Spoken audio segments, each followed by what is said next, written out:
So, welcome to the Boundless Body podcast. This is Erin Manning. Welcome, Erin. So, here's an intro. Erin Manning studies in the interstices of philosophy, aesthetics, and politics. She is a visionary thinker who bridges the worlds of art, philosophy, and the body with groundbreaking insights. Her work invites us to reimagine the boundaries of experience, emphasizing the potency of movement, sensation, and the non-human in the fabric of life. Manning challenges us to think beyond the conventional, inspiring us to engage with the world in transformative ways. Through her, we learn that creativity is not just an act, but a way of becoming that can revolutionize how we interact with everything around us. Her books include Politics of Touch, Always More Than One, and For a Pragmatics of the Useless, which is, I just love that title. I mean, you just really nailed it with that one. For a Pragmatics of the Useless, because everything is about utility in capitalism, right? It's like everything is about utility. So you hit it out of the park with the title on that one, right? Thank you. Thank you. But then people have 400 pages to wade through. So maybe I should have made it a pamphlet instead. Yeah, exactly. It's complicated, your writing, and that's one of the things that I really love about it is that it's so multi-layered. It really challenges you. It's like a kind of mental kung fu or something like that. Thank you. Thank you. That's a generous way of putting it.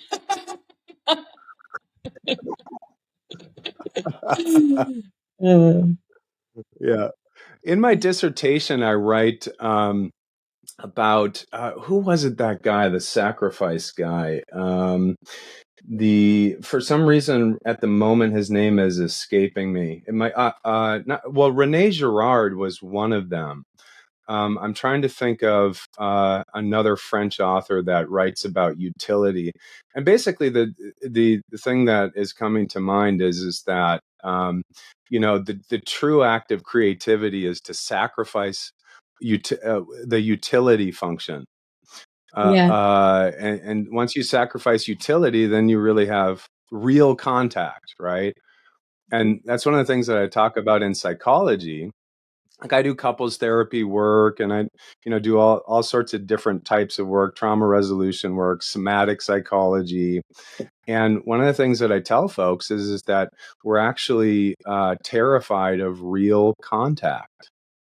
And one of the ways of escaping real contact is by being obsessed about utility, being obsessed about efficiency, being obsessed about like being in therapy to just grow and to grow and to grow, or to do a workshop to just keep on growing for what? For more utility, to grow more. And if we put that on the sacrificial altar, what we have is real contact, but then the irony and the paradox is that I think that we're actually afraid of real contact. It's intense. Yeah, I mean, another way of saying that would be that it's all about us. I mean, we have a tendency to center, and this is what I've written about as whiteness, which is not reducible to skin. It's a practice. It's an activity of being in a certain disposition toward the world that centers us again and again and again. And in the self-centering, what gives us the sense that we're doing something worthwhile is that it has value in that sense of usefulness.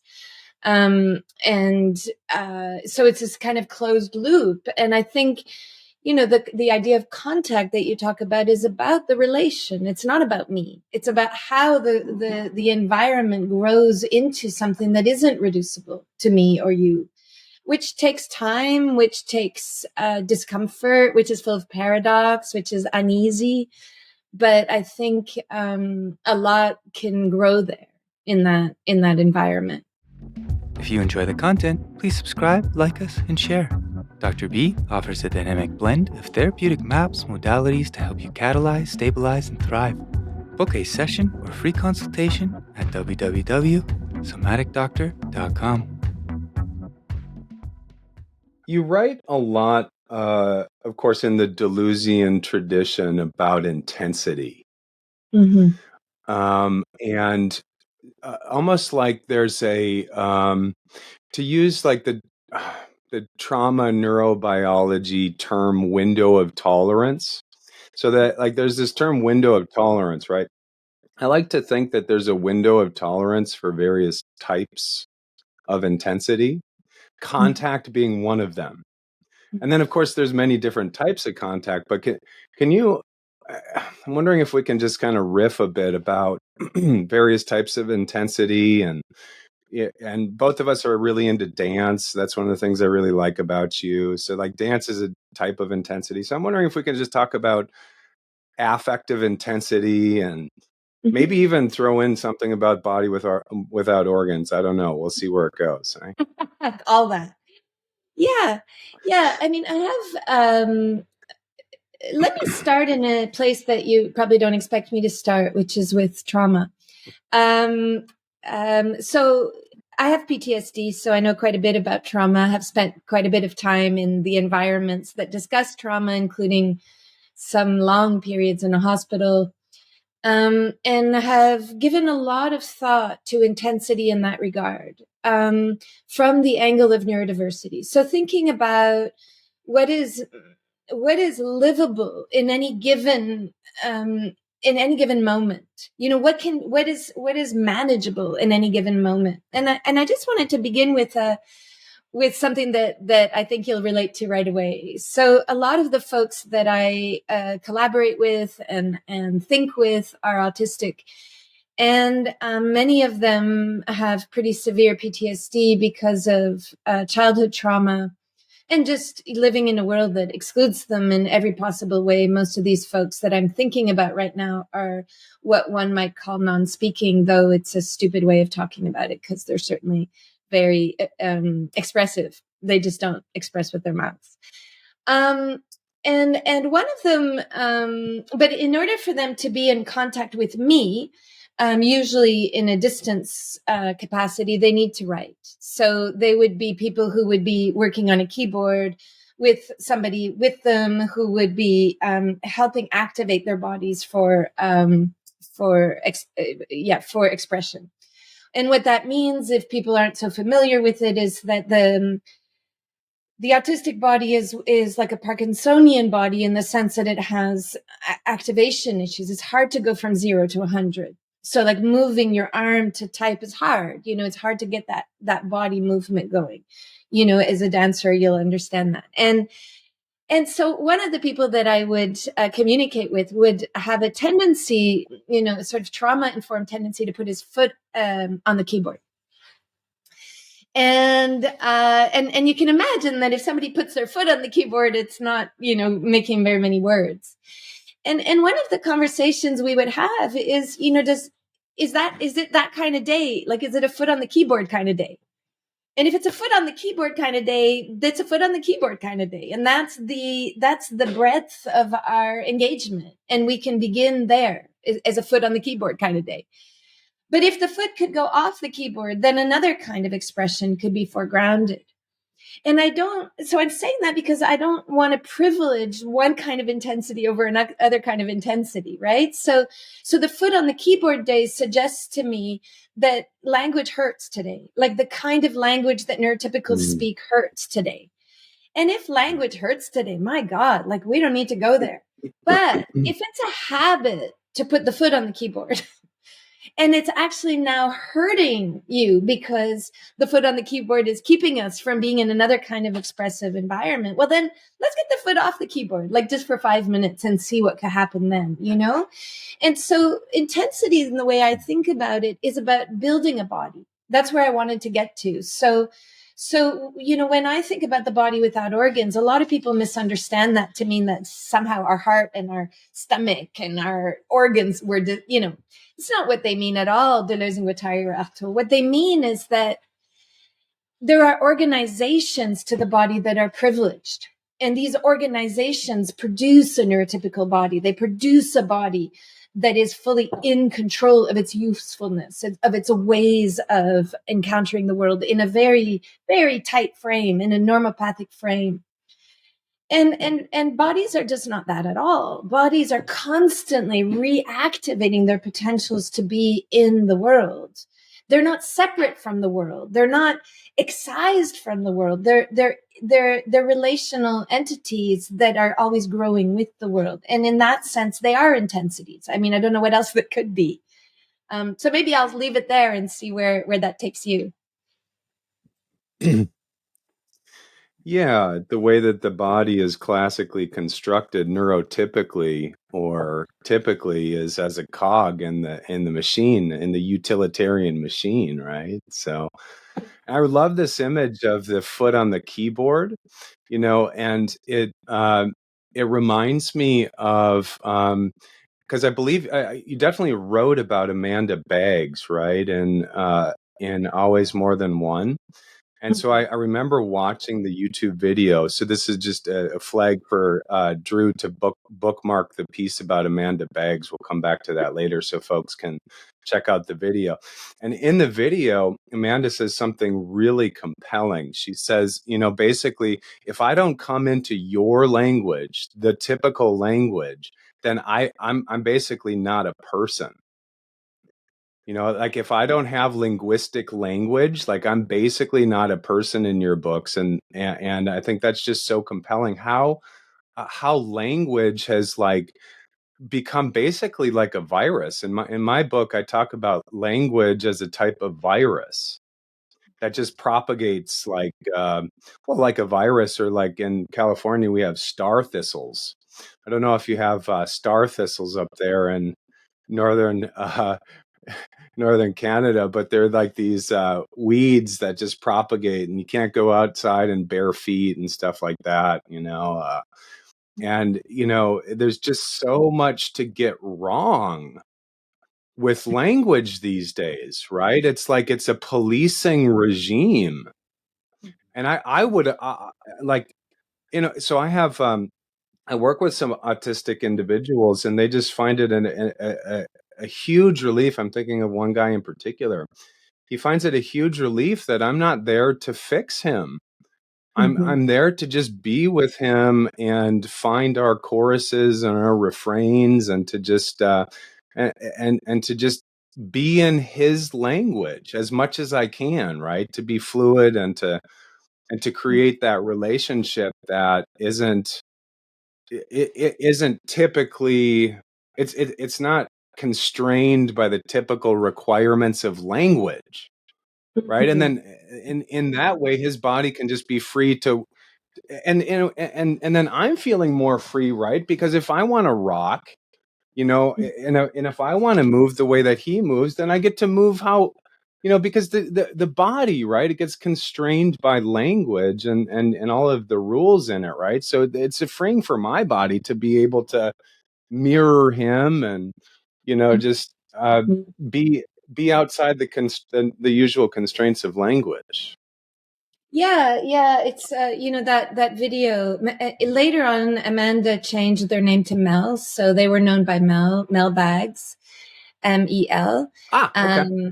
Yeah, just so you know, that happened after In My Language came out, and Mel and I were much in conversation, and the there's a lot to say also about Mel's death and how that was facilitated by neurotypicality, but moving back in time to that amazing video that changed the world. I mean, I think we could say that Mel's In My Language really can be seen as a shift in the discourse around neurodiversity, because millions of people watched it and began to become attuned to what the violence of normative forms of language entailed. And so for those of you who haven't seen it yet, or are just about to see it, one of the most remarkable things about Mel's video is that they spend 4 minutes moving around their environment, and then they move to the keyboard and say, now that I'm speaking your language, you think I'm a person, which is what you just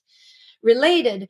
But they also say, but actually before I was I was expressing so much more. So this language that I have now organized my body into, at great cost, one might say, is a language that makes you think that I'm now communicating something, but you weren't able to even believe before that there was something being communicated. And that's the violence of it, right?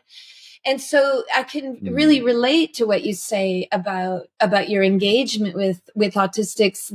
Autistics have changed my life. There's no question, because they've taught me about the world of perception being so much wider than that limited tunnel that is circumscribed by neurotypicality. And I should say here that I don't think of neurotypicality as a person. Nor do I think of neurotypicality as some kind of brain function. I think of neurotypicality, and I've come to this slowly over years, as a systemic operation that organizes bodies in terms of movement and thought. So I think we're trained into neurotypicality, and some of us pass better. But it's been my experience that anybody surrounded by the beauty of neurodiversity, especially in the context of autism, begins to move. So everybody feels more relaxed in the opportunity of what a gorgeous writer, Adam Wolfond, calls languaging.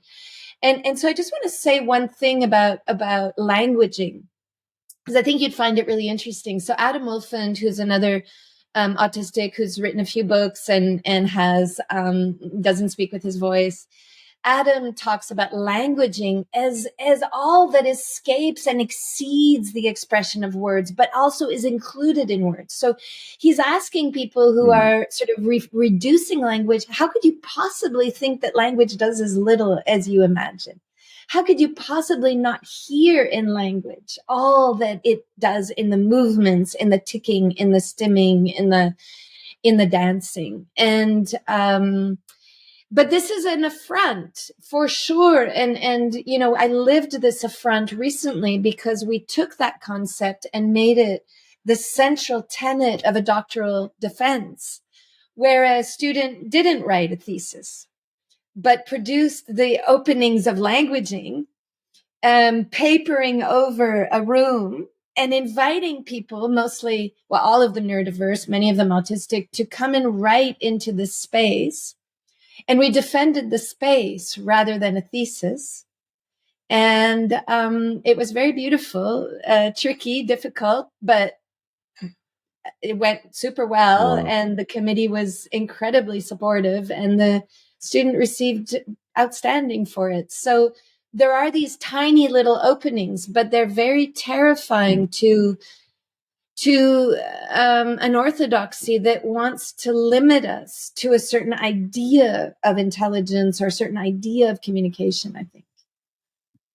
Mm-hmm.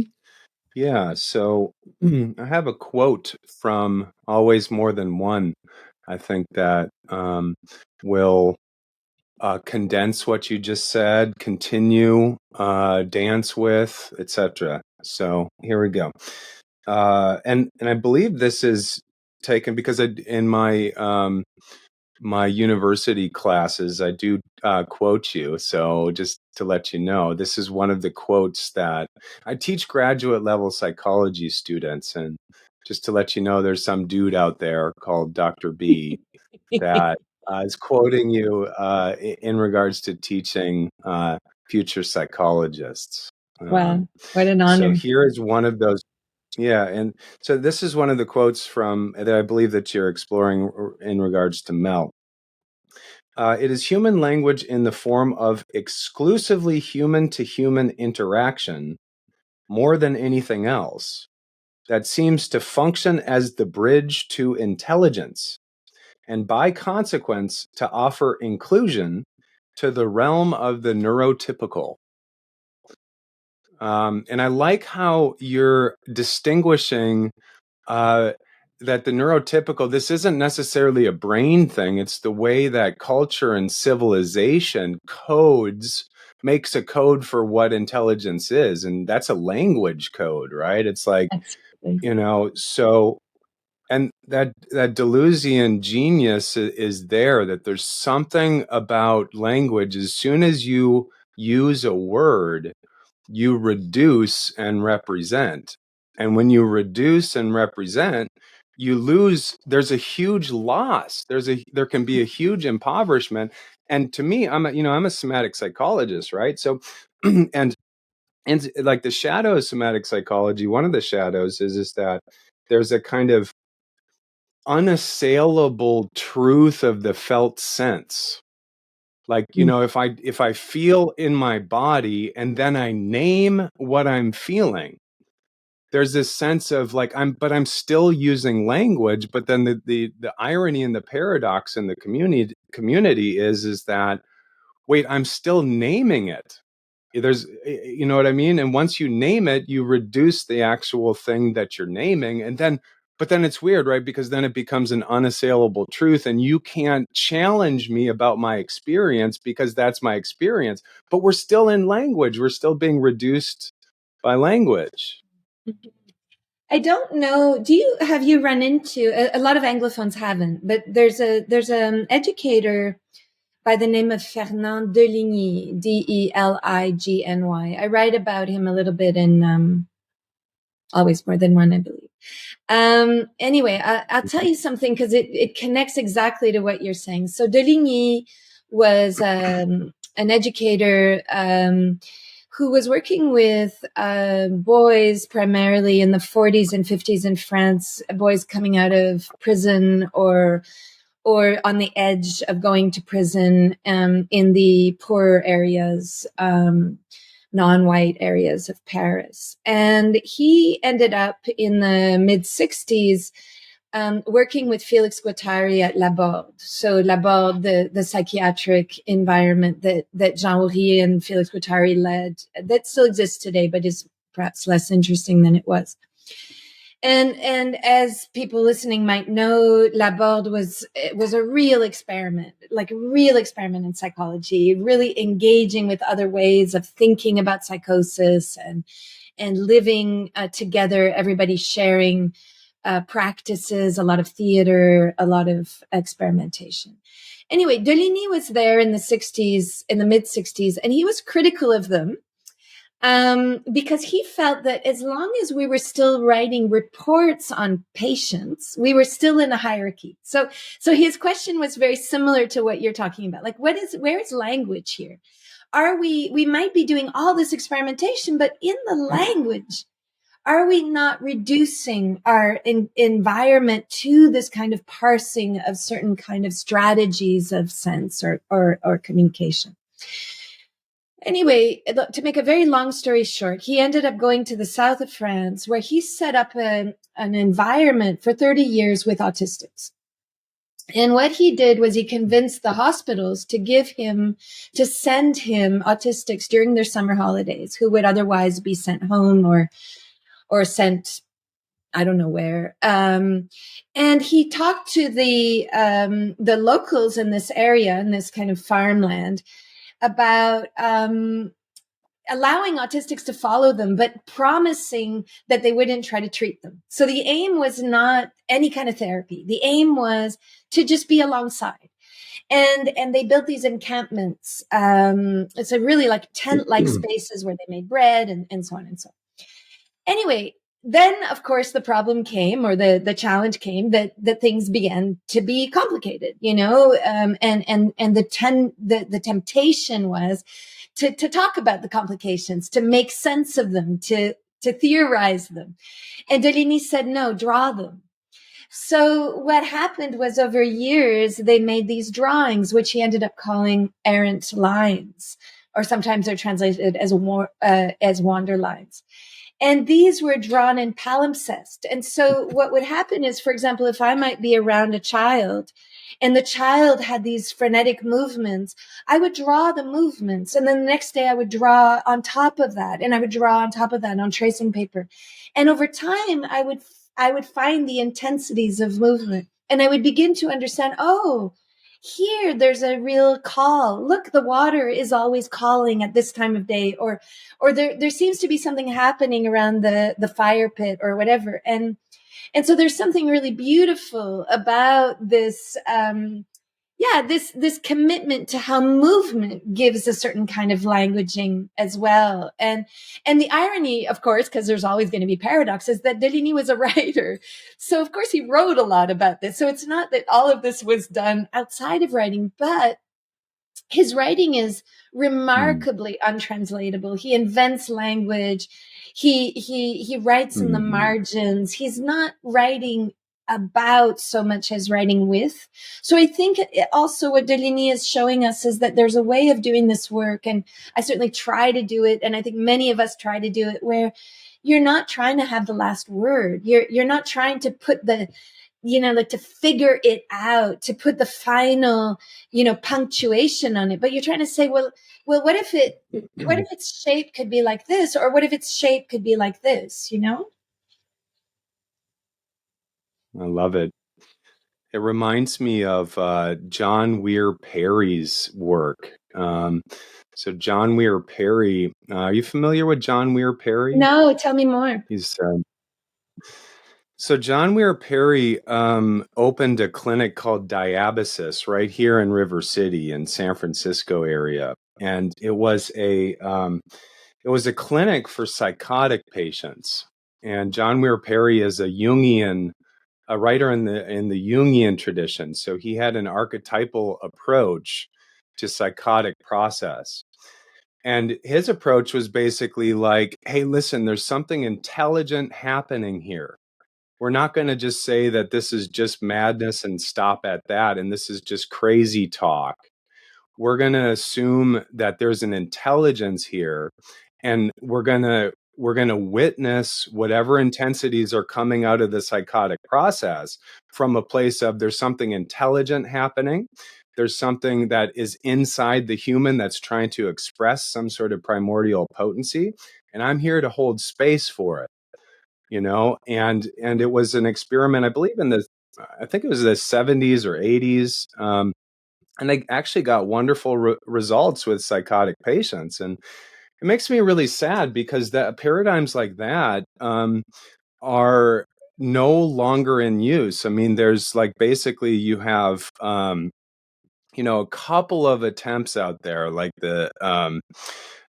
but ultimately what you have in general with psychosis is a kind of chemical thwarting approach, thwart the intensities with a chemical agent.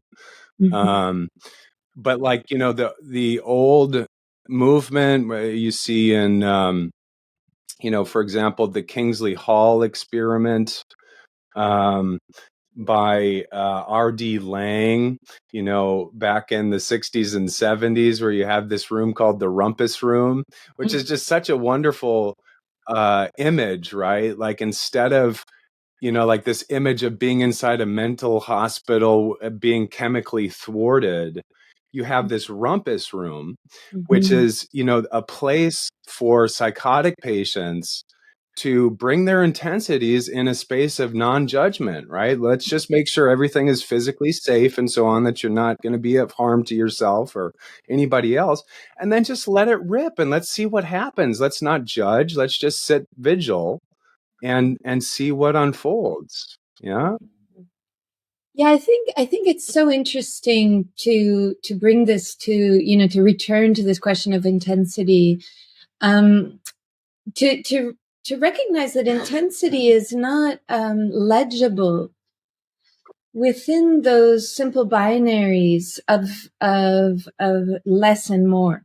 We have a tendency to think of intensity as something that is visibly more than less, But I think intensity is a rhythm. It's a qualitative field that is really unquantifiable. For example, I want to come back to this question of psychosis, but if I talk about my own experience, so I struggle with chronic and lifelong depression. My father's bipolar, and I have never been able to relate to the account of depression as slowness or as sadness. Depression to me feels like an asymmetry of rhythm. Like suddenly I'm moving or not but like the world, world is moving at a speed that is incongruous with how the outside needs to engage me. Sometimes that incongruousness can feel slower or faster. Like that's not really, I don't experience it at all in those terms. I experience it as being off. And I have a strong sense that in another world, it might not be off. But part of the violence of the world that we live in is that it does set up temporal markers for the day, for the month, for the year, for the lifetime, and so on. And so many of the people I'm around struggle with those temporal markers, that we might call productivity or usefulness or whatever we might call them. But there's so much shame at falling off those registers. And to be honest, I'm a hyper productive person. Like my problem isn't lack of productivity. I'm super quick.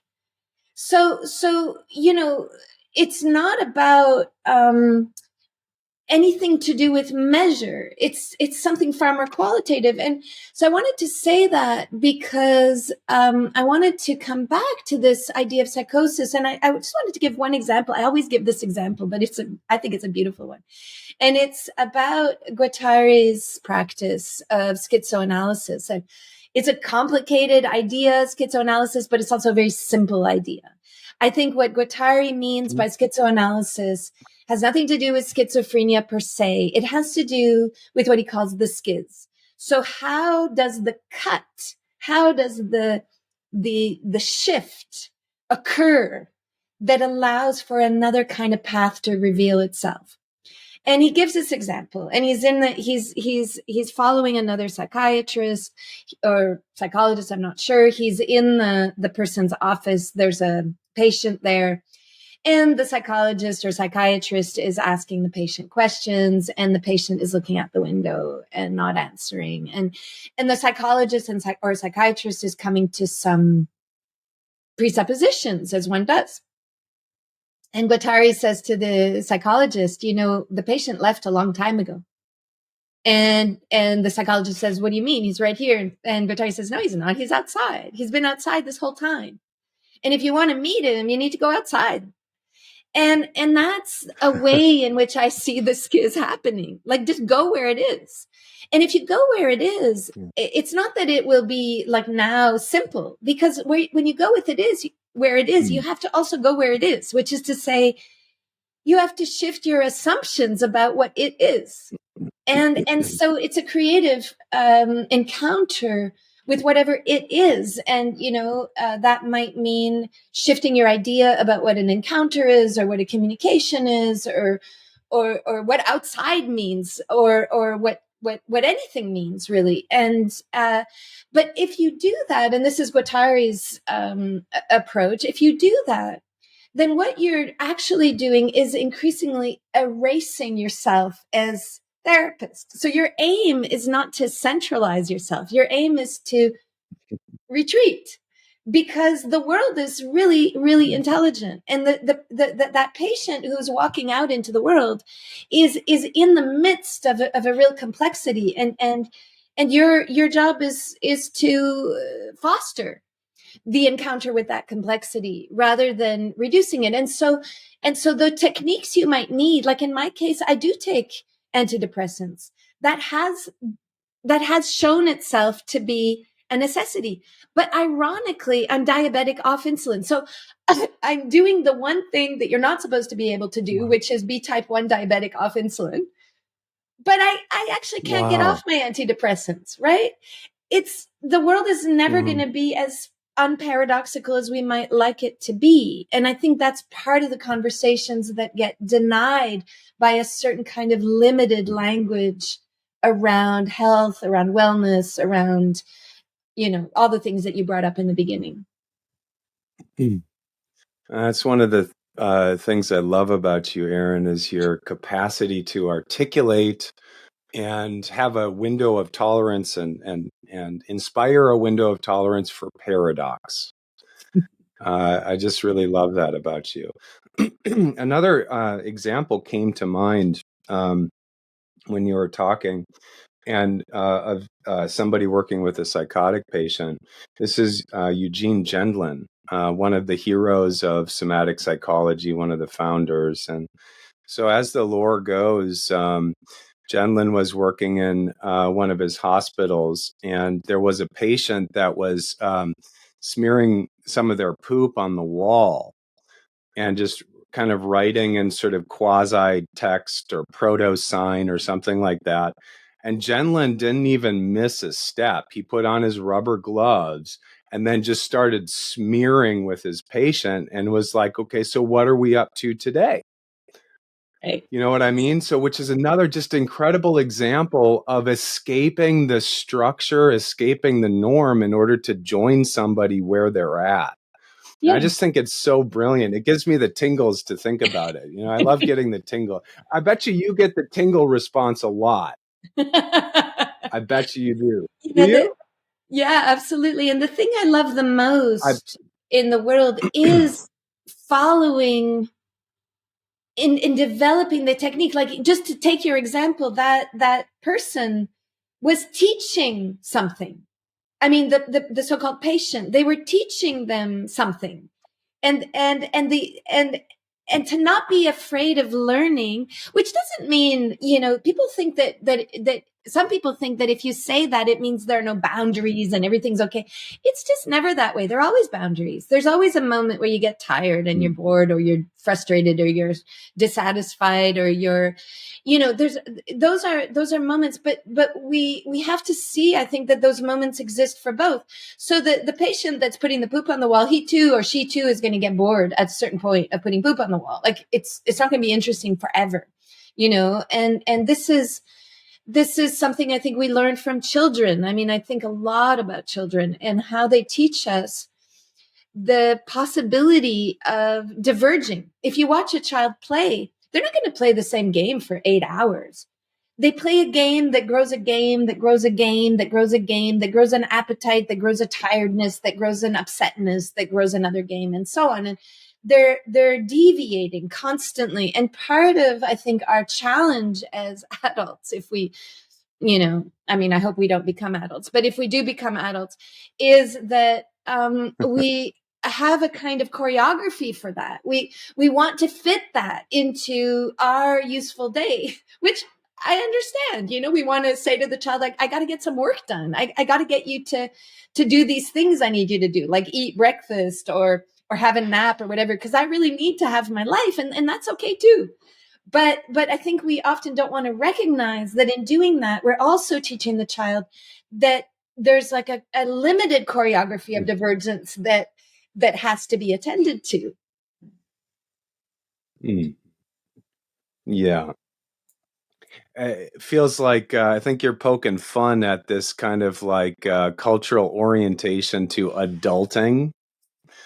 Like this obsession with adulting, where I prefer your term, which is worlding. If we're going to be doing some inging, which I think we're doing some inging, might as well, put the crown on the verb instead of the noun.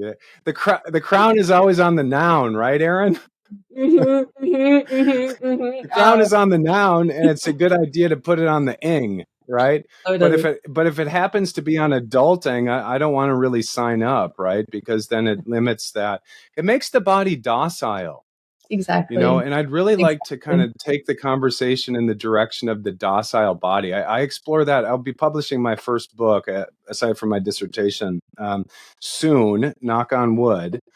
And in that book, one of the binaries or continuums I'm looking at is docile body versus glorious body. You use the term the shape of enthusiasm, which I can feel in your discourse. It's just so vital and lovely. But I'd like to explore this docile body terminology, because it's one way of naming what we're talking about. It's one way of naming the constraints of language. But can we talk about the docile body a bit? Yeah, I ran into that concept first in Michel Foucault's work. I'm trying to think, was it in the history of sexuality maybe that he talked about it? And I remember being so taken aback by it, because that, I haven't thought about this. You're helping me think back to it. But I suppose that one of the most strident mechanisms of neurotypicality is making the body docile. So teaching us very early to sit in chairs, to face forward, to play out a certain choreography of listening, which we all know we fake all the time. I mean, those of us who do it, we know how to give people the impression, those of us who pass as neurotypical, that we're listening even while we're thinking about something else or whatever. So the docile body is a policed body. It's a body that is part of what I think Deleuze through Foucault would talk about as the control society, that a body that is organized, not a body without organs. But what fascinates me about the docile body is that the work it takes to produce it is so much, right? Bodies are not docile. So in order to produce the docile body, we have to set up these hierarchies of sense and sensation that reduce sense and sensation to the most common denominators. And when you were talking about worlding earlier, I just have to say that I have a great friend. Everybody should know the work of John Lee Clark, one of my favorite people in the whole wide world. And John is deafblind. He's a deafblind poet. And he says to me often, Erin, what else could there be other than worlding?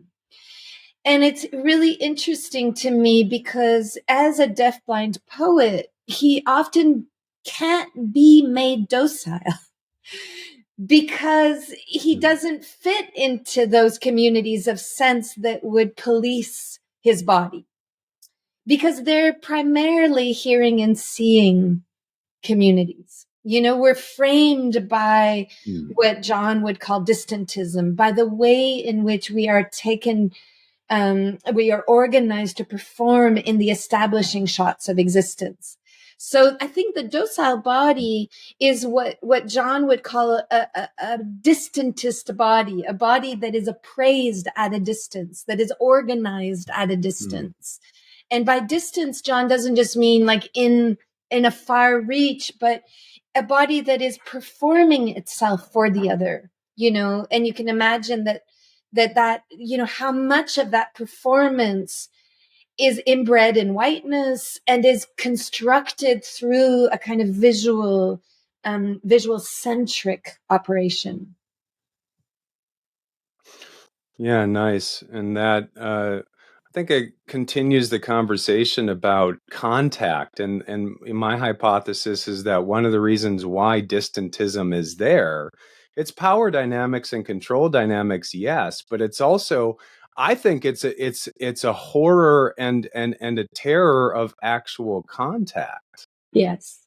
The intensities of contact. I mean, it's a multifaceted thing, but like, just to continue that discussion about, well, contact is intense. So like, we've been taught to domesticate ourselves and create docile bodies so that the intensity is diminished. Yeah.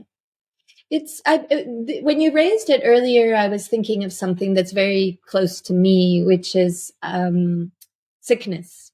So I've been taking care or being alongside somebody who's been very ill. And it's not the first time in my life that I have been in this position, but what I've been thinking about a lot in this case is how he invites the care. So there's no fear of contact. And because there's no fear of it, the care is so easy. It's fun. We laugh a lot. We can spend 12 hours in an emergency room, 2 days before Christmas, and be laughing the whole time. There's a way in which we can really share in the process. There's no defensiveness. on his part. And so that also means that there's no fear on my part to be present in ways that might otherwise elicit fear. And so I've been thinking a lot about that. I've been thinking about it as well. My father had a stroke 2 weeks ago. So another case, I've been a lot in the hospital these last months. And, wow. My father was, like I mentioned, bipolar. And I say was because strangely, when he hit dementia about a decade ago, his bipolarity left. And it's really weird. He became okay with the world, or the world became okay with him. And then 3 weeks ago, he had a stroke and was further what one might call diminished, cognitively so. I don't know for sure that he knows who I am, but his body knows who I am. And in the times that I've spent with him since the stroke, we've had a lot of fun. I read him stories, and like he did to me when I was a child, he loves the stories. He's aware for sure of what I'm reading him, mostly about animals. He's aware and enchanted, enthusiastic about my presence in a way that I don't think he ever could be in the past. Not, I suppose, because he didn't love me, but because the world was just a really hard place for him to negotiate. And so strangely, this period in his life has allowed those barriers to contact to fall off. And I've been thinking a lot about how good it feels to be in contact and how unimportant it is for me to be known as me. It doesn't really matter to me whether he knows difference between me and the nurse or whatever. It doesn't matter, because it wasn't really, contact isn't about, that's what I was trying to get at the beginning. It's not about me. And I don't mean that I don't mean that in a flighty way. Contact produces a thirdness. It produces a relation, and the relation is not reducible to me or my dad. It's a little world that is crafted, that has its own little sparks and its own potential and its own intensity. And that intensity can also be sadness. Do you know, I can leave my dad like I did, last week, and think maybe this was our last time together. But I certainly don't feel like this wasn't a time together. Do you see what I mean? Like I'm not mourning some old father. I love this new father. He seems to really enjoy life. And so the intensity is not good or bad. It's intensity. It's quality. Yeah. Yeah. There's this inclination in a lot of families with that have folks, the elders that have neurodegenerative disorders, where there's a kind of attempted coercion, a kind of forcefulness to try to get the person back into consensus reality. Like if the person has Alzheimer's, for example, and they're seeing 50 Elvises or something like that, and they're just like they're not tracking sense the way that neurotypicals or whatever consensus reality is tracked. So there can be this consensus or this coercion towards, hey, you need to come back into consensus reality so that I can feel a little bit more comfortable. It makes it about me, right? Rather than just, why not? Like the world of 50 Elvises. I mean, that sounds pretty cool. Like, I mean, it's like, why not develop the imaginative capacity to enter into their world and just like be in the world of 50 Elvises? I mean, why the heck not? So, exactly. And that's, coming back to the docile body, what I'm experiencing with my father is not a docile body.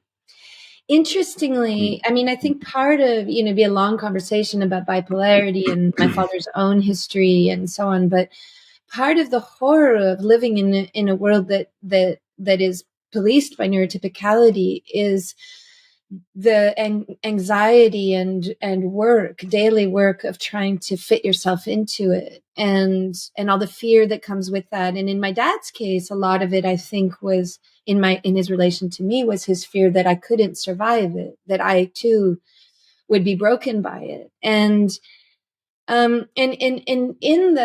so contact was something that was withheld for the most part. My body, I'm probably his child who's most similar to him, and my body, I think, raised terrors for him, and for good reason. I went through some remarkably difficult times where it wasn't clear that I would survive. And I never take survival or life for granted, ever. I don't think life is easy. And so I'm always like really proud of myself at the end of the day that I got through the day. I recognize days as practices, you know, but what you're talking about is in the kind of neurodegenerative frame is really important. I think I was doing this homework with my dad because he's being followed by occupational therapists and so on. He's lost most language, and strangely, French is my mother tongue, and he's as conversant in French as in English. So he's lost exactly the same amount of language in both languages, which I'm finding really fascinating. So he has a lot of trouble naming things, but it's clear that he knows what they are. If I ask him to gesture, he knows what they are, but he doesn't know things like, I don't know that he would know, dates or, family members, certainly not partners of family members, or, but he could tell you what a knife is for, or what a bowl is for, that kind of thing. But anyway, one of the tests that he's supposed to do has to do with qualities, interestingly. So, you have a page and it says biggest, and then it has house, bush, car. And on that one, he said bush. And I thought, maybe, a bush could be bigger than a house, right? Like, it depends on the house. Like, the tests are kind of tricky, right? Because they presume this kind of neurotypical idea. So anyway, so there was this great moment. I was with my dad and we went for a little walk, and my dad was an extraordinary athlete, Olympic level athlete, downhill skier. And compulsive exerciser with the dementia, all of that's fallen away. It's just really interesting. Anyway, we're walking and it's snowy, we're in the north, and we sit in the kitchen, and my father says to me, not in exactly these words because sentences are hard, but he says to me, when it's no longer white, it's green. And he repeats that 3 times. And I say to him, you're right. It is green when it's no longer white. That's right. And he's speaking to me in French, as we always speak in French. And then he says, a bit later, he says to me, when it's green, there are lots of people. And he lives on a farm. And I said to him, you're right. There are lots of people. There's the rocks, and there's the insects, and there's the trees, and there's the wind, and he smiles and he laughs and he says, yeah, there are lots of people. And I think, isn't that interesting? Because it sounds like something I'd write, right? And so, like, from a neurotypical perspective, we'd say, come on, those aren't people. But of course they're people. Why wouldn't they be people? Right. And so there's something that I'd want to also challenge, in that kind of neurotypical environment. I'd have to say my dad got philosophically more interesting, because he wasn't afraid of thinking in those terms. Right. That's lovely. I'm thinking about some of the ancient alchemical symbolism about whiteness. That whiteness in the ancient alchemical mind is equated with a type of innocence, namely a type of unconscious innocence.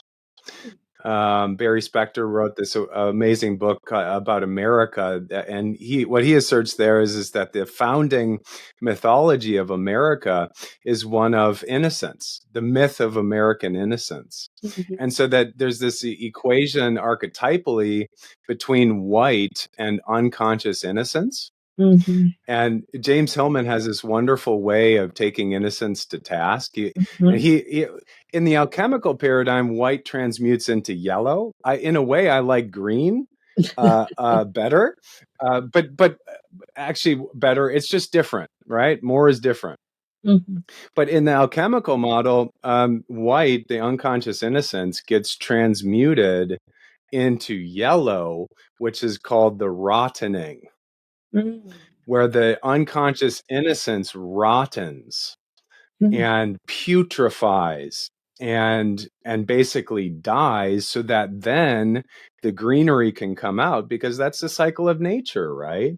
But innocence can be so toxic. It can be so kind of like coercion over other people to get other people into our paradigm or our way of thinking, and essentially making docile bodies in the image of what we think a body should do or whatever.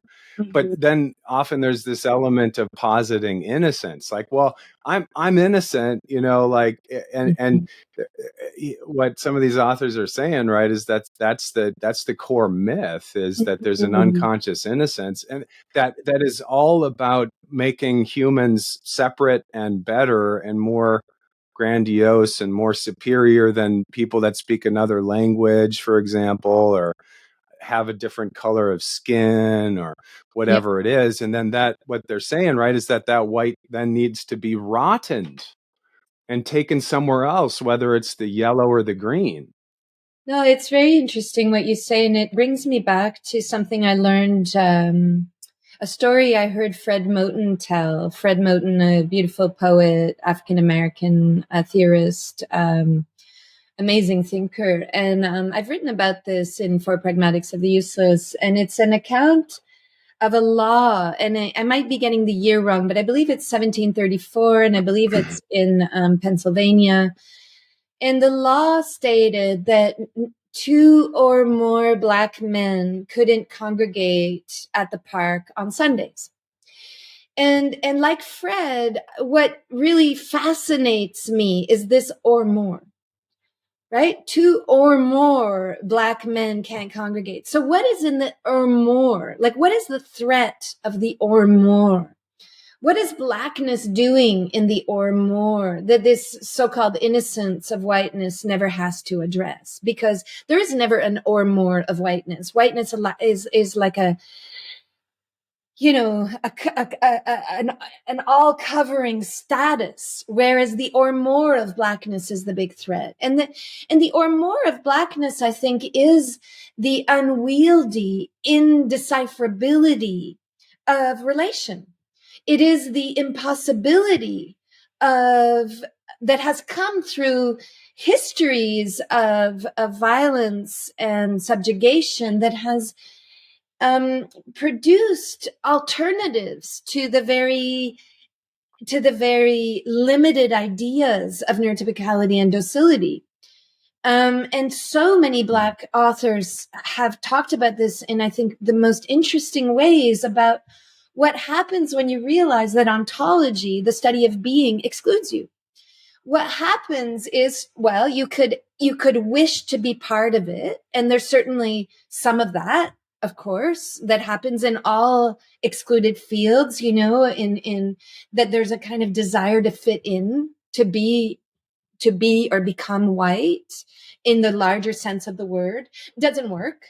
We know that it doesn't work. If you're driving a car while Black, no matter how well you performed whiteness in other contexts, you're still going to be Black in that car, right? So but the "or more than," or the "or moreness," the more than one that I'm trying to think about, is, I think, our biggest threat. Because if we can't center ourselves as white-skinned people, if we practice disavowing that tendency, if we are curious about the sidelines that engages, the accompaniments, the besideness, the alongsideness that is an alternative to the centering, another kind of world emerges, and that world is full of contact. So, if we were to go back to where contact is actually very emphasized, we might talk about First Nations and the ways in which the foregrounding of relation is part of cultures and First Nations environments, that people will say, these are my relations. I come to the world through my relations, not through myself.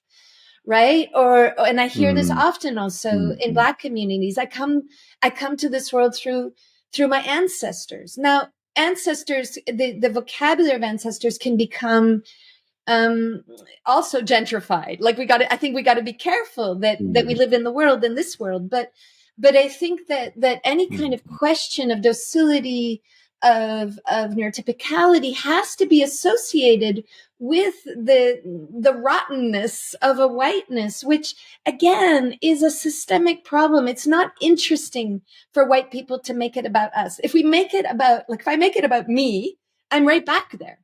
Right. So it's not like any white person listening. This is not about you in your individuality. It's about the propulsion of this docility and how all the ways in which we are complicit in managing its continuance, which we are.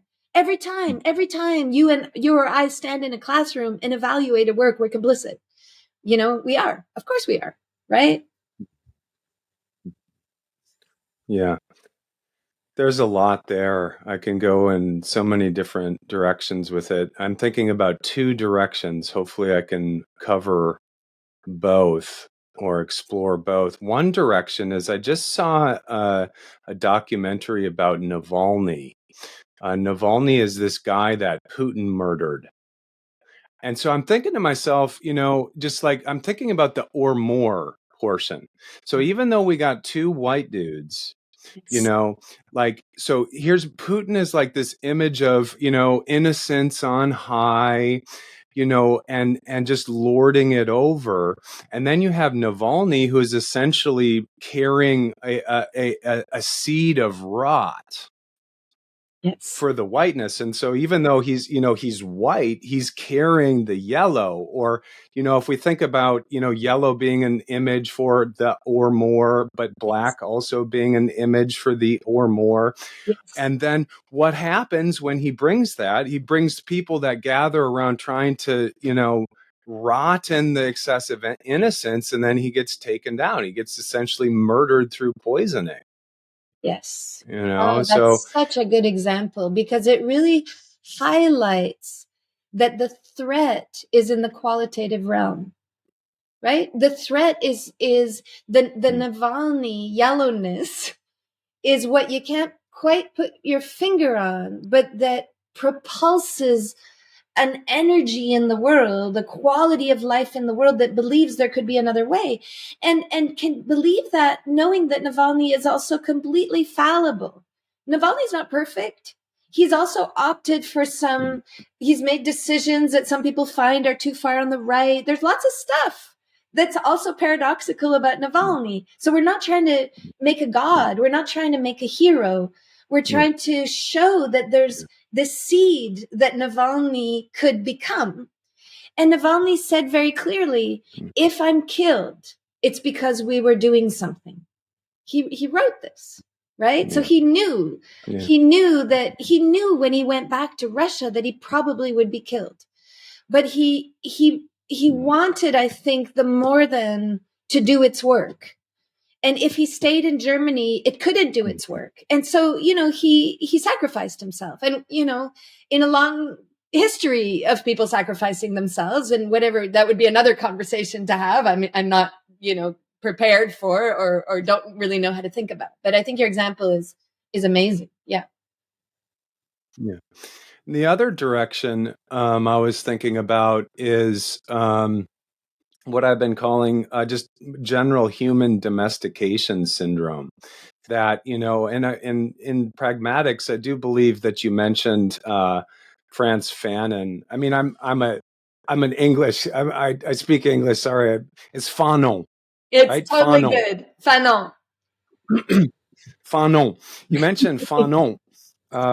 In the book, and he's one of my heroes and is part of my book because actually, weirdly enough, he was a psychiatrist and a neurobiologist. Yes.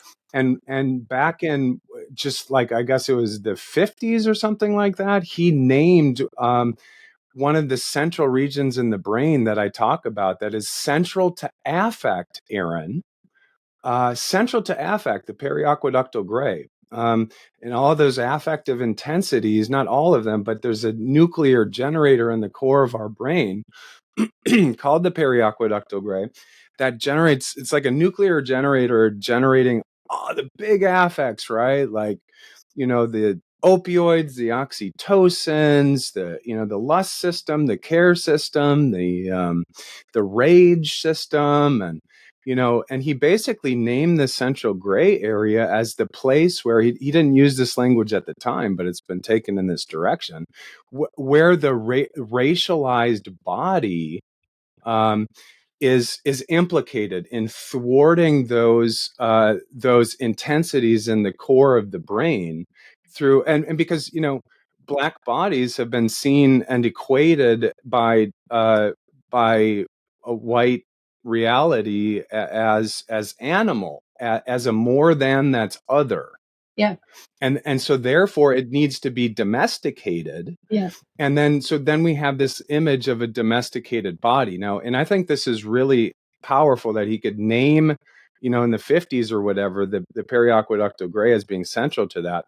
But also the periaqueductal gray is where the rubber hits the road in terms of trauma. So you've seen this thing where animals, like prey animals, they get when a predator comes after them and they go into that death feigning response, the collapsed immobility where they faint, and basically it's a last ditch effort at survival where just like this. And then if like another animal comes in to distract the predator, and the prey animal is saved and it doesn't get eaten or whatever, it'll go through an intense booting up process. You've seen this, right? Where an animal, it just like shakes its body and goes through all this quivering and trembling and stuff like that, and essentially resets. Okay. And then just runs off into the wilderness, hopefully, right? What the neurobiologist has found is that sequence, that booting up sequence, lives in the periaqueductal gray.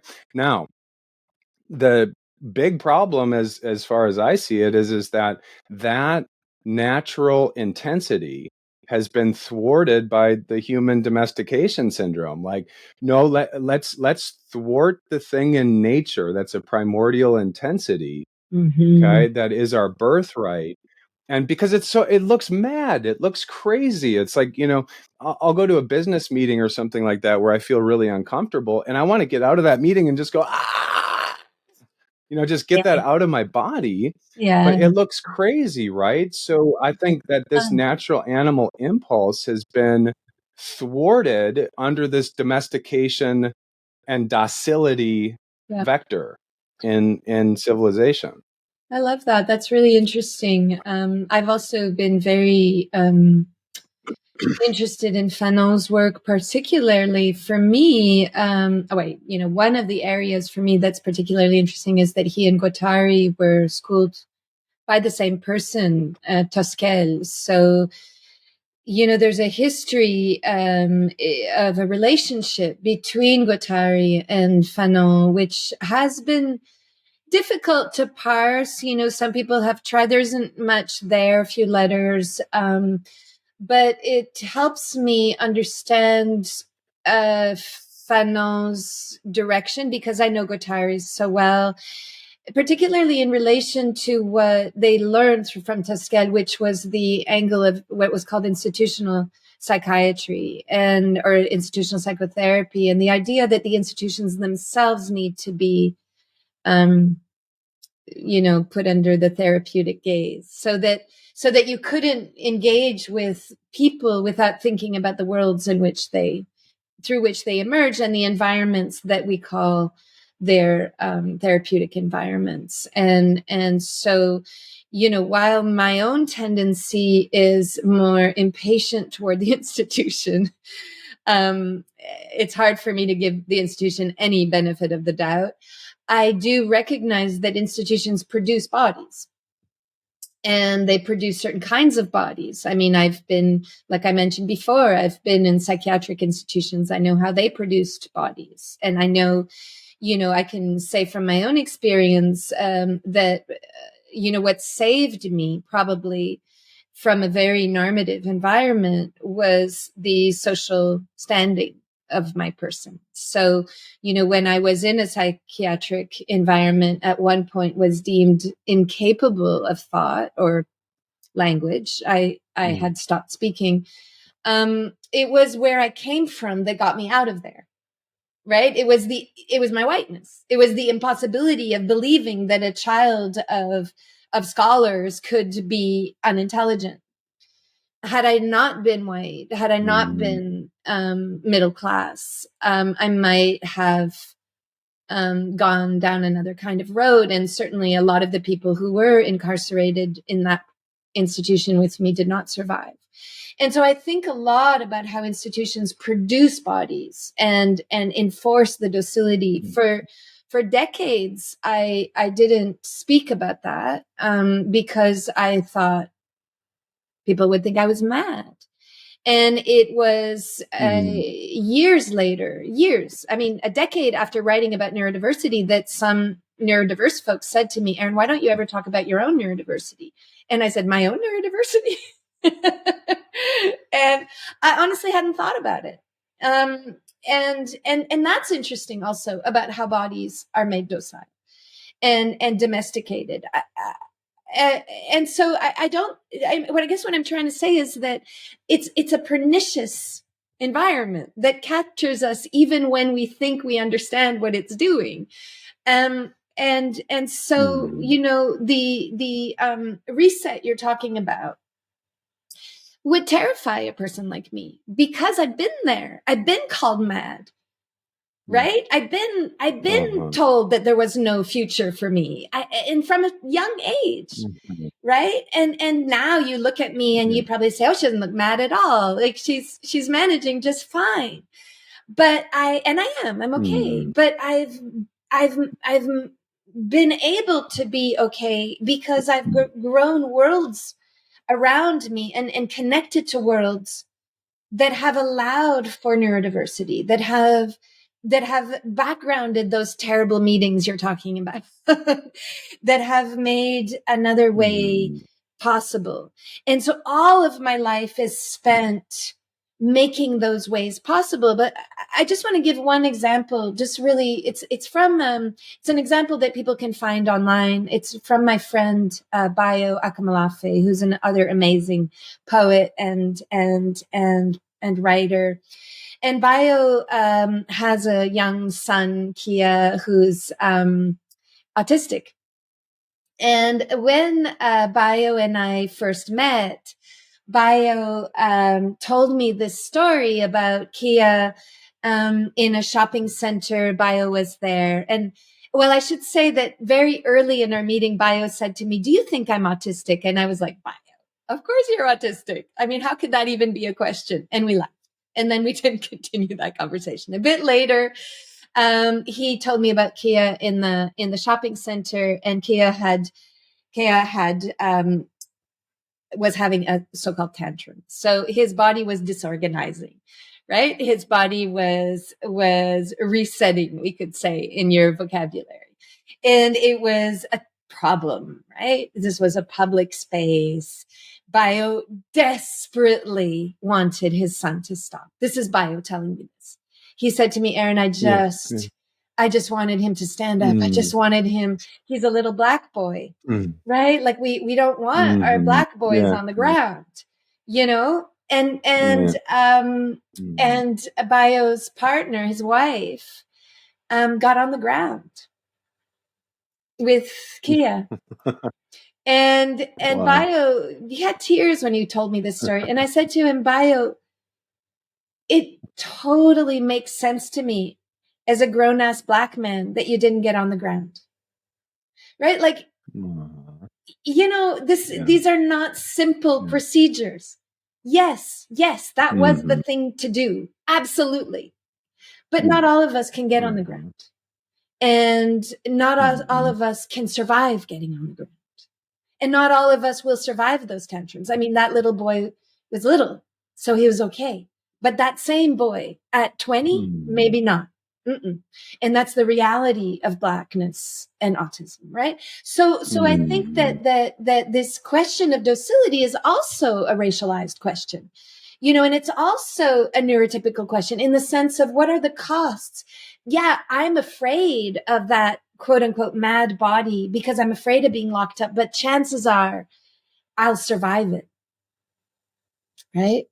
But will an autistic who doesn't speak survive it? Not so lucky. I don't think so. Do you know? And so that's that's the pain of it. That's the horror of it, right? Yeah. Well, I can definitely relate, and I appreciate you going public with your era of madness, if we can call it that. Can we call it that? Sure. I had in my call it whatever. I love your kind of mobility with language. Yeah, I had an era of madness in my 20s as well, and I was institutionalized for a bit, and it's really powerful to think about the white privilege that goes behind being able to make it out of institutions once you're in there. There's more mobility baked into the system for white appearing folks, right? And then to just name that a part of the reason why we're here having this discussion is because we're white, that we made it out of the institutions. And I'm glad that I had my encounter with madness. Like it's part of who I am. It's part of my mobility now to meet people in those states. And, and I can do that now because I've been dismembered and ripped apart in that way. And I get to serve from that place. And that's one of the most powerful things I can do with having the mobility that I have, so I really appreciate you, naming that and going public with it. Thank you for that. I was thinking about this amazing writer who you've quoted, by the name of Jose Gil. Yes. Who wrote an extraordinary book called Metamorphoses of the Body. It's just an extraordinary book, isn't it? I love it. Yes. Oh, it is just extraordinary. I got the tingle response all over my body again. I bang on for probably between 50 and 60 pages in my book that I'm writing about metamorphoses, which I just find to be so brilliant. And so there's a radical, maybe I'll start with an image. And I don't know where the connective is yet. I mean, the connective tissue is a mystery sometimes, but it's all in there, right? It's all in the cauldron. We'll see where the connectives are, but I'm just going to kind of throw this out there and see where it brings us, okay? Because he talks a lot about ancient justice systems, okay? And that ancient justice systems were very imaginative and flexible, and B, might have carried the seed of the state formation. And there's a C, D, and E as well, but we won't go there for now. But one of the images that he brings is Inuit singing duels as a form of imaginative justice, which I just think is so wonderful, right? Your intention is to make the viewer laugh, and to put on a public show. And one of the intentions, of course, is justice, from a collective perspective.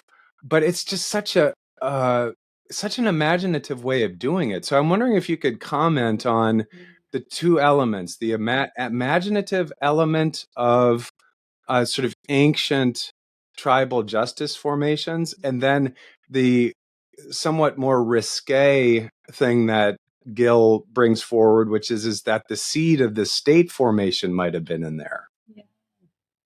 Gosh, so José is a friend. I haven't seen him in some years, but such a beautiful thinker and really important thinker for me, because when I started writing about movement, there was so little work on movement, and his is emblematic of, I piggybacked on that work. But I haven't read the book in quite a long time. It was very central to Politics of Touch, so I'm finding its resonances again in your talk. It's, if I'm not mistaken, perhaps it might be interesting to bring his concept of exfoliation into these two questions. So I'm trying to remember the way exfoliation worked, and I think what Jose was trying to talk about was how a body is not, it's what we've been talking about so far, that the idea of a body as an envelope is a product of a certain discourse that is the making docile, or the domestication of the body and the production of whiteness. It is the body that is called in philosophy, through Hegel, for example, the modern subject.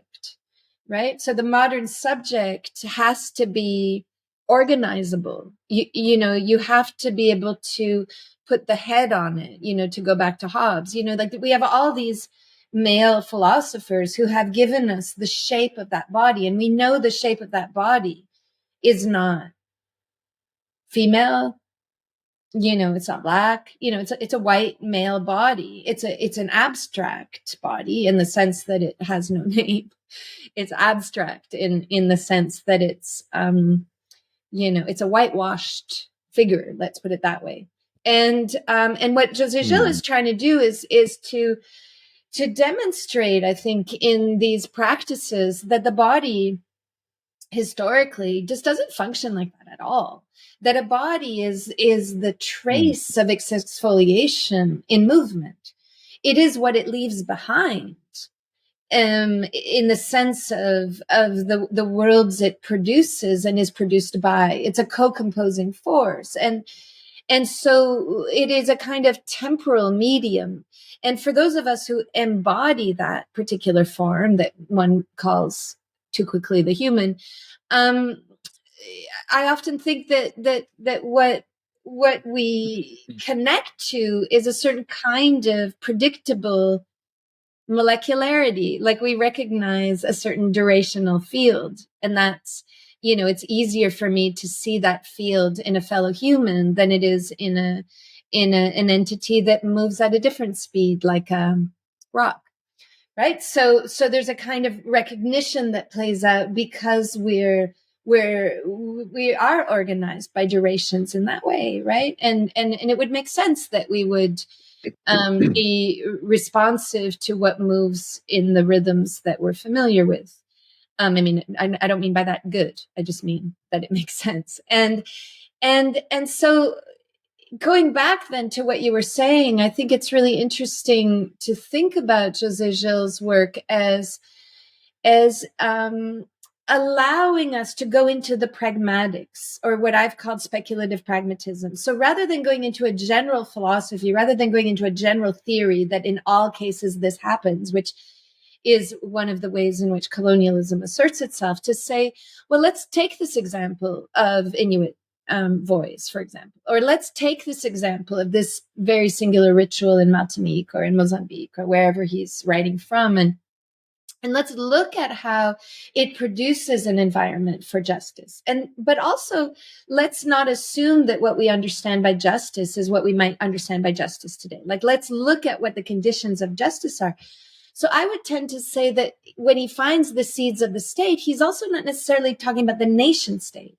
He's trying to think about the growth of systems that are systems of potential accumulation. And what I mean by that is, What are the systems? If you think about, for example, agriculture, and you think, well, there's a system of accumulation that allows you to be in the environment of trade and barter.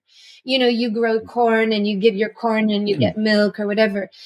And a lot of the theorists of the nation state have marked this shift where scarcity begins to play into it rather than abundance. So when, for example, you put your corn away and your corn becomes a kind of speculative in the other sense market for future investment. So now you have extra corn, but you're not trading it anymore because you want it to become your marker of value, in terms of capital.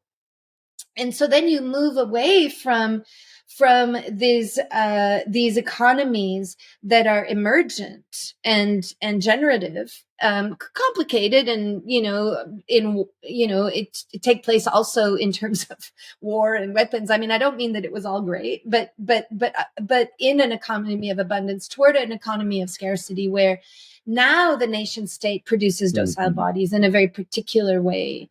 In the way you were talking about it. So then in that kind of state formation that capitalism produces, we have to make people scared. Like the biggest thing that maybe my life on this earth has had to contend with is this absolute lie of scarcity. That's the thing that we're constantly faced with, that there's not enough, which is just so untrue. Right? And yet we believe it. And that's why we compete with each other. And to come back full circle, perhaps that's also perhaps why we don't shiver and shake like the animal, but rather tend to hold on to the trauma. I'm speaking too quickly. Interesting. Yeah. Because it's also no, I like it. Scarcity, like this is my life. I like it. This is my hurt. You can't have it. Yeah. And then hence the sort of traumatophilia, the kind of like the politics of trauma discourse, right? This is mine. There's like social currency involved in it. It's complicated, that whole bit, but I really like that direction that you were bringing it in there. Yeah. And how deep, and this goes back to kind of, I suppose, Nietzsche, and this whole idea of, that there's this infinite debt to pay, where, I mean, because in the ancient indigenous mind, there was always this sense of, okay, there's abundance, there's always surplus, and we need to figure out intelligent means and meaningful means to kind of make burnt offerings, because the whole idea is that surplus is always coming on in, and it's the surplus that messes us up. Exactly. Now it's scarcity that's messing us up, but it's really our relationship with surplus, isn't it? No, exactly. And, it reminds me of this beautiful exchange, terrifying exchange, shortly after the Rwandan massacres, where there's a UN person who he's in Rwanda, and says to this person, a local person, I'm not sure who they were, he says, we're here to help you, we're setting up these therapeutic interventions, how can we assist you? And this person says, it's so weird what you do. You sequester people to talk about their pain. What we do is we explode our pain. We go into the center. We make a ritual. We share in the pain. And then it belongs to all of us, and we can carry it when it belongs to all of us. And so this kind of individualization of pain, particularly today, I mean, every time, I'm not saying that there wasn't pain in the past, of course, but we have a lot of anxious bodies in the world right now. We see it in our classrooms. I think we see it in our children. I think of the anxiety is the horror of carrying it alone. And one of the things that I notice with collaborators and students, we talk about this a lot. We all notice that ironically, in our hardest moments, the moments of acute depression or anxiety or suicidal ideation, we are most emphatically in a vocabulary of me. And we try to explore that, not in a, like, we shouldn't, I mean, we're already struggling, it's not helpful, but to realize, God, those are the moments where we most need a kind of relational field. And yet, because of the discourses that we grow into, the shame of those moments reduces them to an impoverished and sort of violently incapacitating sense of ourselves, you know, and we self-center in those moments and often argue that and I know this from myself, argue that our presence in the world has no value because we have no value. Me has no value. And I don't have a way out of this. I know this very, very intimately. But I think it is a product, as you say, of this incredibly impoverished idea of surplus. My partner, Brian Masumi, has a beautiful concept of surplus value of life. And what he means by surplus value of life is really the intensity we were talking about before. It's what can't be quantified. It's that extraordinary spark that is there also in the darkest moments, or can be there also in the darkest moments. Cool.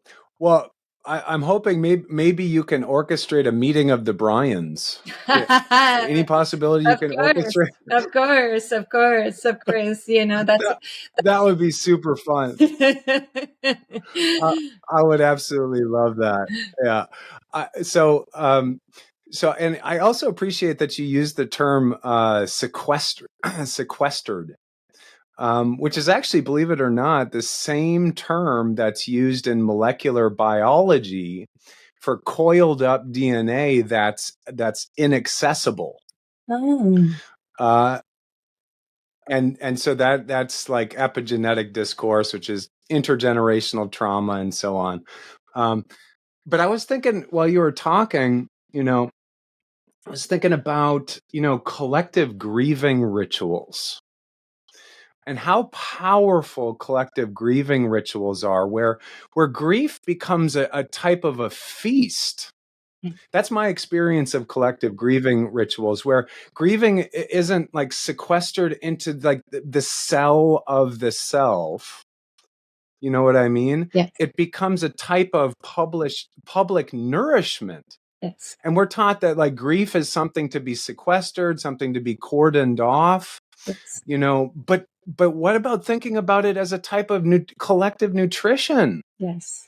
You know, like, and not only that, what about comedy too? Because comedy gets left out. A lot of this healing stuff, Erin, I'm sure you've seen this, like, you know, really well-intentioned people that are doing amazing advocacy work and really amazing trauma resolution work and really amazing justice work and all of that. And it makes sense why it would have a tendency to plummet into humorlessness, because it's not a funny thing, but comedy is essential. And that's one of the things I love about Gil. Jose, I guess is his name. Jose, I got it wrong. Is that he studies mime and the art of comedy and expression, that it isn't just about you know, advocacy and the warrior archetype. It's about finding a way to make meaning with the tragedy as well in that way. Yeah, because when we laugh, we aren't I. That's the thing. The laughing takes us with it, right? I mean, it boils us over. It's an analogous activity to that shaking you were talking about before, you know, especially when we go into the paroxysms of laughter where we're saying, stop, my face hurts, I can't, my stomach hurts, stop, you know, and the laughing, yeah, it erupts, you know. And I think this takes us back to the exfoliation that Jose is trying to think through. You know, I often hear from Indigenous writing about the sense of humor. sense of humor doesn't mean that life is easy. And this is something also that I often think about. Spinoza, who wrote in several centuries ago, talked about joy. Joy has nothing to do with happiness. People really misunderstand affect. People think affect is good. Affect's not good. Affect is just affect. And joy is really the more than in Spinoza. It is the quality that cannot be quantified. It is what escapes and what erupts and what enthuses. And when I was writing about the shape of enthusiasm in Always More Than One, I actually had an example that I didn't write about, but I can tell you it was a very beautiful and very moving encounter. I had been at a conference called OutCom, and it was OutCom is a conference organized for and by autistics, and so it doesn't welcome folks who are not autistic. And I was really fortunate to be invited. Partly I was invited because they wanted to know why contemporary dancers steal their movement, and they wanted me to talk about dance.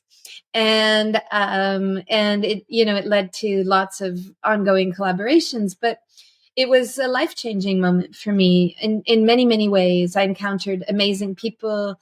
I found that there were ways of being listened to that I had never imagined, for example, with lots of movement and noise in the room.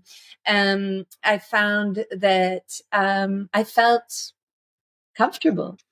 And it was the beginning of realizing how much I needed to be in neurodiverse environments. And anyway, after we left the conference, a person I'd gotten to know a bit at the conference who I thought was amazing, an autistic who was also quote unquote non-speaking, we were at the airport together with his stepmom and my partner and I, and he had that reaction that people call a meltdown, and which, I mean, if meltdown didn't mean something negative, I would say, yeah, it's a meltdown or an explosion or a shape of enthusiasm. He ended up on the floor, and he was there, in distress for about 45 minutes. And in that environment of the airport, and we all know airports are unsafe, we circled him. We just stood in a circle. We didn't really do anything more than protect him in that space and keep other people away. And we, I think intuitively, all three of us understood that he was doing what we were feeling. Like his body was expressing the sadness of leaving each other, of the intensity of those days we'd spent together, the horror of going back, and that actually our bodies were deeply impoverished for not being able to do that. They were far too domesticated, far too docile to be able to do that. And when he was able then to come back and to type or to, use the letterboard, he apologized. And we said, no, it's we who should really apologize for having lost this ability, but of course, some people would say, well, Erin, you're idealizing. I'm not idealizing. I understand the horror of it too. Of course, I understand what this means for his exclusion from everyday practices in the world and all the ways that he's going to be seen to be stupid, incapable, and all of those awful things that happen. But I do believe that he connects to something like Kea, like Bio's son, connects to something that we should be also like really respectful of, Mm-hmm. Yeah, thank you for that. I'm thinking about this this famous quote from Spinoza, it's a famous question, right? What can a body do?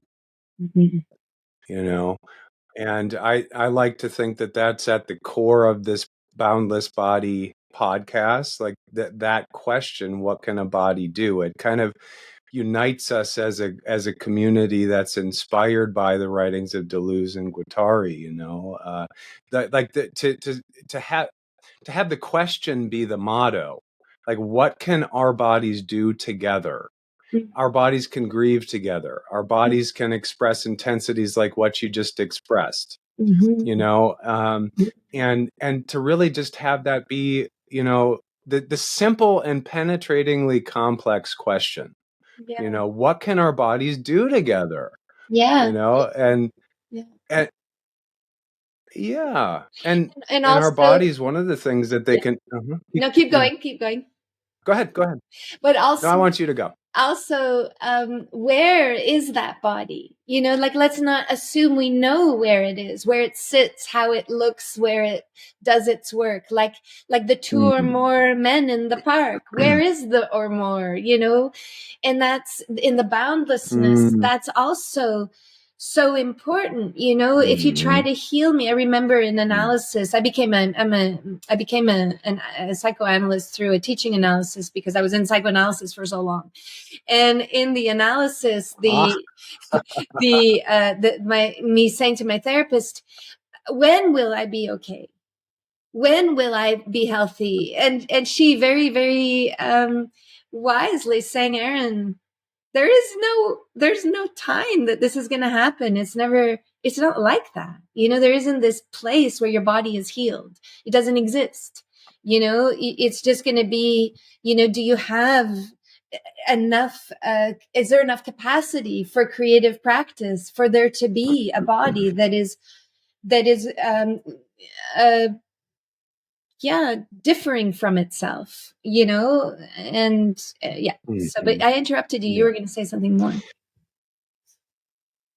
Well, it's good. It's you know, lines of flight. Let's escape being trapped by where we think we might be going, right? So I'm thinking about the movie The Joker, actually, and because what's so compelling to me about The Joker is this kind of this intensity that comes out of the Joker before these things happen and he becomes the Joker, and you know, like the classical image of the Joker, and he has this paroxysm of laughter that just, he's like a neurological condition. He's like non-neurotypical. He's neurodivergent in the sense of he'll just erupt in peals of laughter kind of randomly. And there's this moment on the bus, right, in this movie where there's a little black girl that engages with him, and he just and they're having a connection. They're having a connection, and the Joaquin Phoenix, the actor, just erupts into peals of laughter, and the child gets it. It's like they're having a connection. And there's this intense, like, peals of laughter. But then the whole bus and the mother clamp down on the situation and try to make docile the intensity of just the contact, right? Yeah. And to me, it's an extraordinary expression of what society does with these intensities. And then and then as a result, downstream from that, you have psychopathy. Yeah. And so, you know, laughter and joy. So in my visionary somatics training, which will be downstream from the book, I'm doing my best to kind of operationalize schizoanalysis, which is not an easy thing. And in many ways, it's not meant to be operationalized, right? But I'm just doing my best to kind of throw down my own creative riff and do somatic psychology in a Deleuzian fashion. Beautiful. And one of the things in my training will be I'm a certified clown trainer. And so, because I believe very much in the healing power of the clown, and I personally think that the clown is very, very judged, and you know, it's a very interesting, almost archetypal thing that the clown has been kind of like glommed together with images of evil. Yeah, it's odd. I find that, and sometimes like periodic, it's so odd, Erin. Like, and so periodically, what I'll do on the dance floor is I have one of these great clown noses that you can totally move with it, and it's not going to fall off. Periodically, I'll put on my clown nose and just be like, and just, you know, kind of deconstruct the face, you know, the socially constructed face. I just be like, and people, I find like maybe 0.01% of people will join in the party. Oh. And it's so sad, right? It's like I'm sitting here going, hey, there's an opportunity to deconstruct the face, which is a whole nother story, right? Deconstructing the face. Here's an opportunity to deconstruct, and then most people are just creeped out by it. It's as though they might be even reading it as evil. Interesting. Like, where does that come from, Erin? Oh my goodness.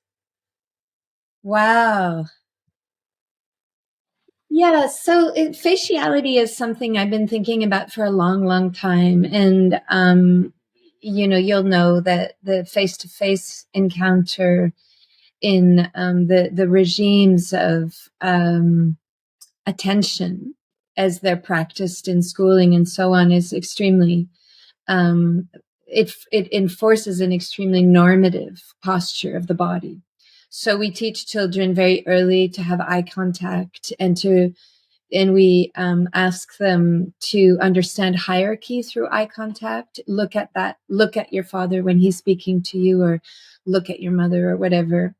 And we learn very early, and this is partly also intuitive for some bodies, to mimic the movements of another body in another face. So we really center the face in our engagements. Now, I'm capable of doing that, though I find Zoom or any of this kind of frontal mechanisms like this one to be a little bit difficult. I think not so much because of the face-to-face part, but because of the sitting still part. I find that hard. I find it hard to not be able to move out of the frame. But the majority of the people that I'm close to can't do the face-to-face at all.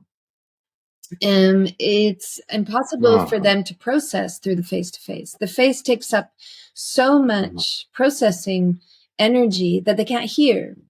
And many Mel Baggs has talked about that beautifully. So, has talked about how the face-to-face, all they feel is face, eyes, face, eyes, and that's all they hear, right? And there's nothing else that can happen. But interestingly, I think the clown breaks that. And I think that this is something that many neurodiverse folks have recognized, that the clown breaks it because the clown carries a quality of sidewaysness. And sidewaysness is something we talk a lot in the environment that I find myself in. What is it to be in the sideways? If we think about, I'm going to go back to the classroom for a second. If we think about the classroom is orchestrated in the face-to-face in two different forms. And one is supposed to be emancipatory, but really isn't emancipatory at all. The first one is the desks. So the desks facing forward with the teacher looking on. And so you have all the faces looking in one direction and then the teacher looking in the other direction. And the teacher telling the student, stop daydreaming, or, put your face up, don't draw, don't doodle, all of those things. I mean, I was told as a child not to doodle, not to look out the window, or in the more advanced courses we teach, or in this many somatic courses that are taught, we ask people for circles. And circles are also extremely hard because, again, they prompt face-to-face encounters and they close an environment into that posture. So in my own teaching, I don't do that at all. In fact, I learned with other people over years that people thrive in the teaching environment if they don't have to be seen. So I've taught with tents in the room where people are in the tent. We've created tunnels where people can hide in the tunnels. It's not unusual for me to have people lying down when I'm teaching. Now, if I can, I always book a second room where people can go. I tell them to take the class for a walk if they want. So there's no enforcement of the face-to-face. But in order to do that, I also had to learn not to privilege learning in the face-to-face, which is to say, it takes a certain kind of confidence also to teach people who aren't looking at you and to think of God, am I doing something? Is it doing something? But interestingly, with the clown, you don't ask that question. You don't think, oh my God, you're not looking at me. Are you with me? Right? Except, of course, if nobody's with you and then you think, oh my God, now I'm just the freak, and people don't want to play with me, So that's what I found really interesting about your example. And I have to say that I'm going to make a gross generalization. Okay. It's a terrible generalization. It's probably 99% false. But when I've been in California, I've been uncomfortable the times I've been there, because there's been this kind of somatic body that has a shape. And it looks like something, and it feels so orthodox to me, and it feels like I have to fit it, and it says all the right things, and it feels like this little control mechanism, and it goes to yoga classes, and it drinks out of big bottles, and it, and of course it's a terrible thing to say, and this exists everywhere. So like, forgive me for saying it, but I think we also have to be careful that we don't, that like we realize it's in our communities too, right? And of course I could find that in Montreal too. Like, I'm not, please erase this. But there's a way in which it's perfect. Control society, and the healing arts communities are not immune to that. I totally get what you mean. Don't want to lose face, right, by moving too quickly in a yoga class, for example, because everything needs to be done so slow for trauma resolution. So just don't move too fast now, and don't be too intense now, and say the right things now, and come on, let's do some face-to-face co-regulation here. Face-to-face co-regulation here. Let's do some eye gazing here. No. No, or the violent. I mean, for neurodiverse bodies, so violent. Everybody lie down. Now go into your body. Now move it. Like these exercises that force you into an image of a body, that call relaxation that image. They're also making a docile body. And I hear this all the time from neurodiverse folks who are like, I hate Shavasana. Never make me do Shavasana again. It's awful. Why can't we just jump up and down, So it's a complicated thing, because of course, there are way worse things in the world than Shavasana. And it's like not on my list, like Netanyahu is way up further on my list than Shavasana. So I'm not trying to, but on the other hand, they also, as we all know, these forms are embodiments of whiteness too. And they also privilege a certain body, as does the vocabulary of self-care and so on. So it's a tense environment. And I love the clown for all the way that the clown deviates from that. The clown is potent, because the clown is a schiz. That's the thing. The clown is the schizoanalytic force. There's no question of it, I think. Yay. I'm so glad that I got a final tingle response from that. And so it's good to end on a tingle response. And so I just really appreciate the dialogue. It's so lively. You've really embodied the shape of enthusiasm, which is a mobile shape. It's a nomadic shape. It's a shape shifter. And I just really, really appreciate you being essentially the first person on the Boundless Body podcast, so that we can that you can help me to set the tone for this. And I just very much appreciate that. I'm wondering if we can end with a quote from you. It's a short quote. I love it. Okay. It has to do with your passion for innovation, which dovetails with my passion for innovation too. So here we go. Here's a quote from Erin Manning. To express is not to state a fact. To express is to speak with. Any speaking with implies a dialogue, an infinite conversation. An infinite conversation supposes that the work is yet to be invented. That's awesome.